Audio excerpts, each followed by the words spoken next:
Welcome back to Retiring Today. We're hopping back to the 1950s to compare what retirement looked like then to what retirement looks like now. I'm here with a cool cat. He's Loren Merkle, a certified financial planner.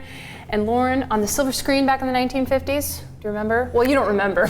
You're not that old, but do you know? I remember way back in the 50s. Do you know who's on the silver screen? Going through the drive-thrus. Who were the big? My hamburger. Getting a hamburger. That's French fries, milkshake. For about a nickel, right? Many of you out there probably remember the 1950s and how cheap things were, obviously, compared to today. So Marlon Brando, one of the big actors of the time, Marilyn Monroe, Dean Martin, all on the silver screen in the 1950s. Bring back the memories. And in the 1950s, something that really kind of changed in the way that retirement looked for a lot of people was the GI Bill. Of course, World War II recently ended. A lot of soldiers came back, and the GI Bill did a lot of things to really change their lives. They could get low-cost mortgages. Healthcare was often covered for them, and education was paid for. Well, think about retiring in 2020. Those retiring today didn't have any of that. No, we don't have any of that. Now we have Medicare to help us out with our retirement health care. And some people, Medicare, they go into retirement thinking that largely their health care expenses are going to be covered by Medicare.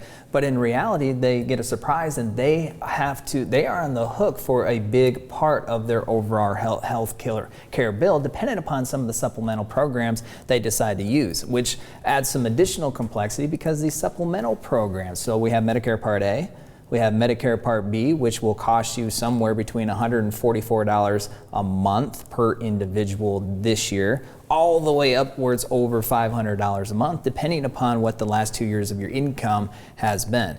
So that could be a surprise as well. If you're expecting to pay somewhere around $150 a month and the bill is $400 a month, there's a big difference.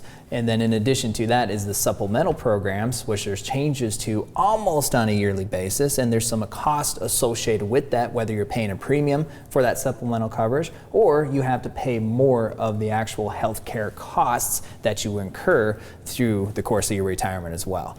So it's not anything like we saw or what the people who retired in the 50s or the 60s had to go through. Yeah, and Medicare so complicated that we have a team member right here at Merkle Retirement Planning. She's the director of healthcare, and she's dedicated to learning all the nuances of healthcare and helping people elect to the healthcare, talk about these premiums and these supplemental plans. And we did an episode with her. You can go to YouTube, go to Merkle Retirement Planning, and you can see the episode that we did with Anne Marie Morrow, where she talks more in depth about Medicare in your retirement. But we had this question come in for our Ask the Advisor. It's Jeff from Altoona, and Jeff wants to know, do I need a monthly budget in retirement? Lauren, what would you tell Jeff? Jeff, you sound like a lot of people who come in and talk to us and they say, I have these I have Social Security and I've saved this in a 401k plan and an IRA. How much can I actually spend over the course of my retirement? And that's a different way of asking, do I actually have to have a budget? Because nobody really wants to have a budget. Most people for the last 10 to 15 years prior to retiring don't really have a budget, right? They're at their peak wage earning years, a lot of their debt's paid for, so they have a lot of discretionary income. And Jeff, if you want something, you probably go out and buy it without thinking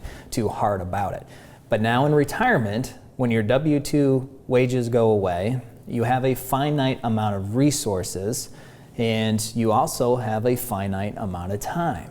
The question is how much time is that and how long are these resources going to take you through the course of your retirement, which I think is really the bulk of the question that you're getting at. So where we need to start, Jeff, is developing what your retirement vision is. What do you want to do in retirement? How much is that going to cost you?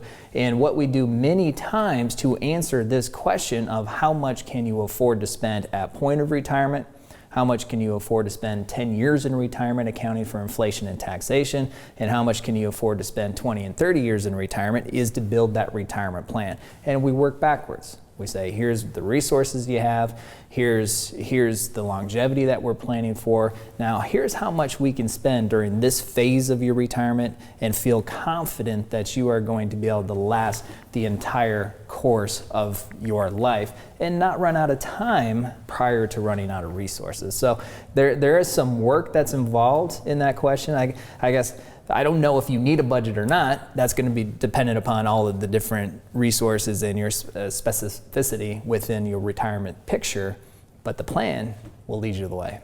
Let's talk about the takeaways from today's show. So I think we've done a pretty good job of outlining how much retirement has changed, and it does seem a little more complex today, but I like your take on it, Loren. There are more opportunities today than ever before for retirees. Yeah, we don't have to feel bad because it's harder to iron out all of these moving parts, because if you put in the work, if you put in the effort and use some intention within your plan, then you can actually do more in retirement than what anybody was able to do, or most people were able to do in the 50s.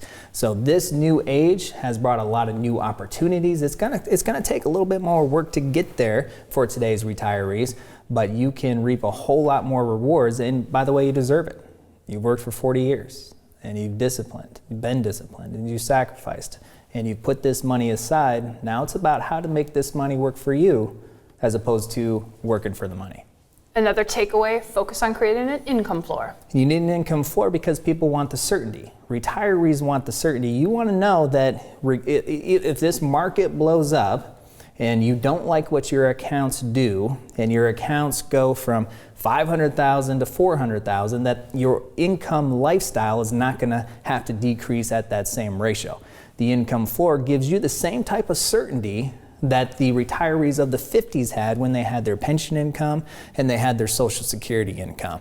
But now the advantage is in your favor, because you have control over how much of that floor you can create, and then you still have this excess over here that you can still use to do all these other things like the retirees in the 50s didn't have. They had that monthly income, and that's exactly what it was, or every single month for the course of their life, where now you can supplement that monthly floor, that income floor, with the other money that you saved. And unlike the retirees of the 1950s, today you have to plan for the long haul. You have to, because longevity is definitely here, and that's another benefit. So now instead of planning for 10 years of retiring, now you have to plan for 20 to 30, which is exciting. If we can think about working for 40 years and maybe living and having fun and not working for potentially 20 to 30 years. That sounds like a lot of fun to me. Yeah, sounds good. Sign me up. Thank you for watching this clip of Retiring Today. If you have questions about your retirement, schedule a complimentary 15-minute retirement checkup phone call.